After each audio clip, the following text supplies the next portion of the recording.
बरेली नगर निगम ward number 58 Shahdana से पार्षद रूप किशोर लोधी से आज हमारे संवाददाता ने उनके निवास स्थान पर मुलाकात कर साथ बातचीत की। बातचीत के दौरान पार्षद रूप किशोर लोधी ने बताया कि उनके क्षेत्र की जनता ने पहली बार उनकी पत्नी मंजू देवी को क्षेत्र से पार्षद चुना और उन्होंने अपने पहले कार्यकाल में ही क्षेत्र का चहुमुखी विकास कराकर क्षेत्रीय जनता का विश्वास जीत लिया, जिसका परिणाम उनके क्षेत्र की जनता ने दोबारा वार्ड नंबर 58 शाहदाना से पार्षद चुनकर रूप किशोर लोधी को विकास की जो जिम्मेदारी सौंपी थी, उस पर खरा उतरते हुए पार्षद रूप किशोर लोधी ने 4.5 करोड़ से अधिक के विकास कार्य कराकर अपने क्षेत्र में नाला नाली सड़क खरंजा स्ट्रीट लाइट एवं स्वच्छ जल व्यवस्था पूरी तरह पूर्ण करने के बाद लगभग 90 लाख रुपए के कार्य और स्वीकृत करा लिए हैं, जो आचार संहिता हटने के तत्काल बाद आरंभ कराए जाएंगे। पार्षद रूप किशोर लोधी ने बताया उन्होंने बाग अहमद अली तालाब में सीवर का कार्य और सीसी रोड का जो कार्य कराया है, उससे जनता में उनका विश्वास और बढ़ा है। पार्षद रूप किशोर लोधी ने अपने वर्तमान कार्यकाल में कराए गए विकास कार्यों के साथ ही भविष्य की जो विकास की योजनाएं तैयार की है, उनकी जानकारी देते हुए बताया। बरेली से रफी मंसूरी की रिपोर्ट। मेरा नाम रूप किशोर लोधी है और मैं अपने वार्ड नंबर 60 से पार्षद हूँ, भारतीय जनता पार्टी का। पिछली बार मेरी पत्नी रही यहाँ से पार्षद और लगातार 2 बार, पिछली बार मेरी पत्नी, इस बार मैं हूँ। अब लोधी जी ये बताइए, इस बार 4.5 साल का आपका कार्यकाल हो चुका है जी, और चूंकि जो आपका वार्ड है बड़ा कंजेस्टेड वार्ड है और बड़ा बैकवर्ड किस्म का वार्ड है और यहाँ पर विकास कार्य बहुत कम नाम मात्र को हुए हैं, तो आपके कार्यकाल में कितने विकास कार्य हुए हैं, कितने सीसी, कितनी नाली खरंजे, किस तरीके से आपने यहाँ पर विकास कार्य कराए? अच्छा, विकास कार्य तो यहाँ बहुत सारे हो चुके हैं। छोटी छोटी गलियाँ हैं वो सारी बन चुकी हैं। कम से कम 4.5 करोड़ रुपए का काम अभी सीसी रोड होगा, हार्ड मिक्स रोड होगा, हो चुका है। 50 लाख रुपए के नाले बन चुके हैं। लगभग 50 लाख की सीवर और पानी की लाइन पड़ चुकी हैं। जहाँ पर जो भी गंदे पानी की समस्या थी और जो डैमेज सीवर लाइन थी, वो भी सारी चीज़ सही करा दी गई हैं, दुरुस्त करा दी गई हैं। लगातार अभी कंटिन्यू काम चल रहा है हमारे वार्ड में। और जो भी और भी जो काम हैं होने को, अभी मेरे 90 लाख रुपए के स्वीकृत कार्य पड़े हुए हैं। आचार संहिता की वजह से ये काम अभी शुरू नहीं किए गए थे।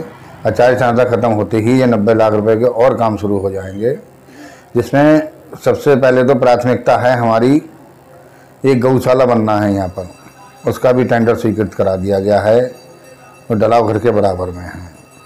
दूसरी चीज़, हमने जो बनवाया, एक 10वां स्थल बनवाया 15 लाख लागत से, क्योंकि वहाँ बैठने की सुविधा नहीं थी। अब सारी सुविधाएं वहाँ पर हो जाएंगी, नहाने धोने की, महिलाओं को बैठने की।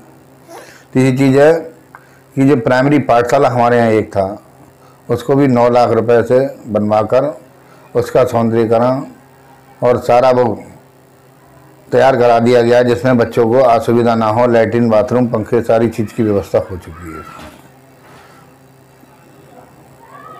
ये बताइए लोधी जी, आपने अपने कार्यकाल में और अपनी पत्नी के कार्यकाल में ऐसे वो कौन से कार्य कराए हैं जो तक किसी पार्षद ने नहीं कराए थे? अच्छा, एक तो हमारे यहाँ पर एक बड़ा कुआं है जो बहुत समय का धरोहर है, जो भी करीब 100 साल से पुराना कुआं है। ये पता नहीं, अब हम तो बचपने से देखते हुए आ रहे थे। यहाँ जो भी है ये सामाजिक है, इसमें सारे लोग पूजा करने भी आते हैं, बच्चे होते हैं, शादी होती हैं। एक तो इसका सौंदर्यीकरण कराया था नगर निगम से 6 लाख रुपए का, अभी मेरे घर के आ गई है, मैं दिखाऊँगा उसको भी। दूसरी चीज़ ये है कि प्राथमिकता हमारी नहीं है, जो कुछ चीज़ ऐसी हैं जो, एक और भी हमारा यहाँ घंटाघर था जो अंग्रेजों की समय का बना हुआ था, जो उसको ही बनवाने के लिए वो प्रस्ताव पारित हो गया था, पैसा भी आ गया था, मगर कुछ कारणवश क्योंकि वो जर्जर होने के कारण ठेकेदार काम छोड़ के भाग गया। वो रूप किशोर जी ये बताइए कि कितने प्रतिशत विकास कार्य आपके कार्यकाल में हो चुके हैं? लगभग 80% काम यहाँ के हो चुके हैं और जो भी 20% काम बचा है, आने वाले 6 महीने में हम चाहेंगे कि ये भी पूर्ण हो जाए, जिससे कि आदर्श वार्ड बन सके हमारा। रूप किशोर जी, केंद्र सरकार और राज्य सरकार की जन कल्याण और जनहित की जो योजनाएं हैं, जैसे कि उज्ज्वला गैस योजना, आयुष्मान कार्ड योजना, प्रधानमंत्री आवास योजना, इसके अलावा कई ऐसी योजनाएं हैं जो कि जनहित और जन कल्याण की हैं, वो उसका लाभ कितना आपके माध्यम से लोगों को मिल चुका है? देखो अभी उज्ज्वला योजना का आया था तो यहाँ कम से कम 500 परिवार को ऐसे लोगों को दिलवाई है जो उज्ज्वला योजना।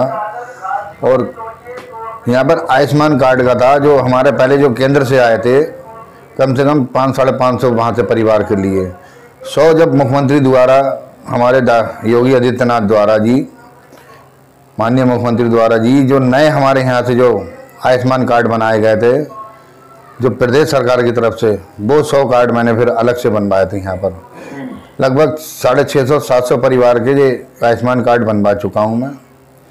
उज्ज्वला योजना का लाभ मिल चुका है यहाँ के लोगों को, जनता को। और तीसरी चीज़ ये है कि जो प्रधानमंत्री आवास योजना आई है, मेरे वार्ड में वैसे ज़्यादातर बने हुए मकान थे, मगर जो भी कुछ लोग गरीब लोग थे जिनके मकान नहीं बन पाए थे, ऐसे करीब 40 से 45-50 मकान 40 बन चुके हैं। मगर अभी भी आवेदन करीब 20 आवेदन मैंने फिर दिए थे उनके, जो कि आने वाले समय में पूर्ण होंगे। वो भी एक योजना प्रदेश सरकार की और थी, अमृत जल योजना।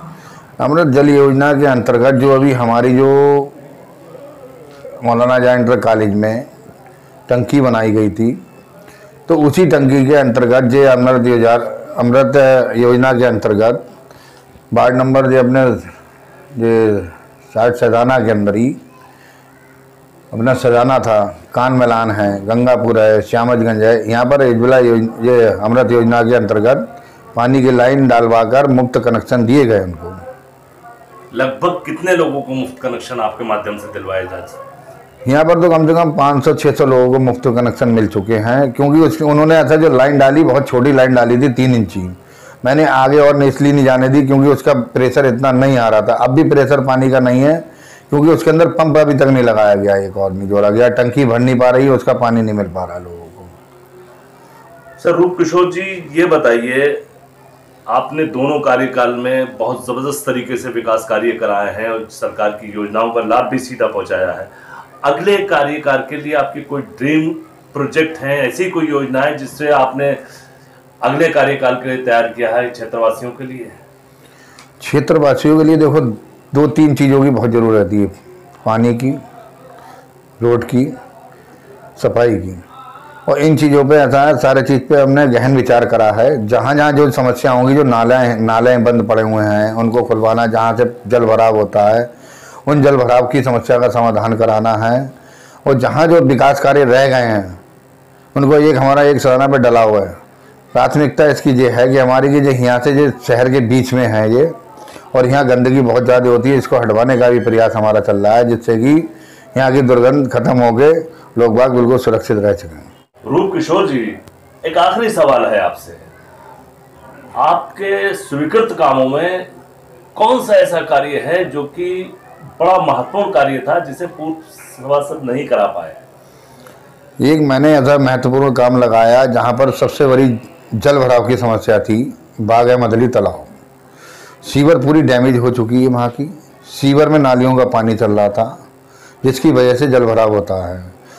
उसकी सीवर स्वीकृत करा के, पहले जो 10 इंची पड़ी थी, अब 12 इंची सीवर अपने जो प्राइमरी पाठशाला पुलिया, जो नाली पुलिया है, वहाँ से लेके लाल मस्जिद मेन रोड तक इसकी जो सीवर पहले बदलवा रहा हूँ। और मोचियान गली तक ले जाके जो इधर आलमगिरीगंज वाले भी रोड पे मिल जाएगी, जिससे कि उधर पानी का निकास पूरा हो सकेगा। दूसरी चीज़ है, इसी पे एक 28 लाख रुपए का रोड मैंने अभी स्वीकृत करा दिया है, जो सैंक्शन हो गया है। सीवर पड़ने के तुरंत बाद वो सड़क पड़ जाएगी, जो 28 लाख रुपए की है।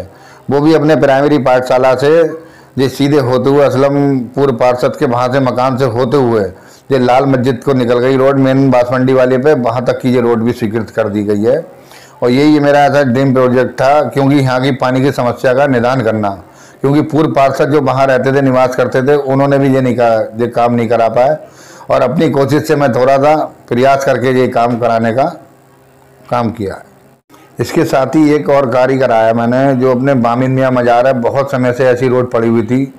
बामिन मियाँ मज़ार के वहाँ से हमारे पास एक उनका प्रार्थना पत्र भी आया था कि वहाँ सीवर नहीं है, तो पहले सीवर का काम कराने के बाद में अब सड़क भी स्वीकृत करा दी गई है, जो 2-4-5 दिन के अंदर शुरू हो जाएगी। आप हमारे चैनल के माध्यम से अपने क्षेत्र की जनता को क्या संदेश देना चाहते हैं? मैं आपके चैनल को तो धन्यवाद देना चाहता हूँ कि हमारी जो बातें हैं, जो हमने जो विकास कार्य अपने वार्ड में करे थे वो आप जन जन तक पहुंचा रहे हैं, जिससे कि ऐसा पब्लिक को मालूम चल पाएगा, वरना किसी पब्लिक को नहीं मालूम चल पाता है कि वार्ड में कितना विकास हुआ कितना नहीं हुआ। आपके चैनल का धन्यवाद देना चाहूँगा और पब्लिक को भी ये बताना चाहूँगा, क्योंकि ऐसा है कि शहर के अंदर इस समय स्वच्छता लाना बहुत ज़रूरी है, साफ़ सफाई रखना ज़रूरी है। क्योंकि हम अगर यहाँ से अगर काम कोई भी कराते हैं, सफाई की व्यवस्था कराते हैं, तो जितनी जिम्मेदारी हमारी है उतनी पब्लिक की भी जिम्मेदारी होना चाहिए कि हम कभी कूड़ा उठवाते हैं उसके बाद में डाल देते हैं। ऐसा ना करके डोर टू डोर अब जो स्टार्ट हो गया है वो उनको अपना कूड़ा, घर का कूड़ा वहाँ दें, दोबारा रोड पे ना डालें। अगर देखो एक चीज़ जितनी जिम्मेदारी हमारी है उतनी जिम्मेदारी अपनी समझ लोगे तो स्मार्ट सिटी हो जाएगा। जो ना कूड़े के ढेर लगेंगे, आदमी स्वस्थ रहेगा, स्वस्थ वातावरण रहेगा।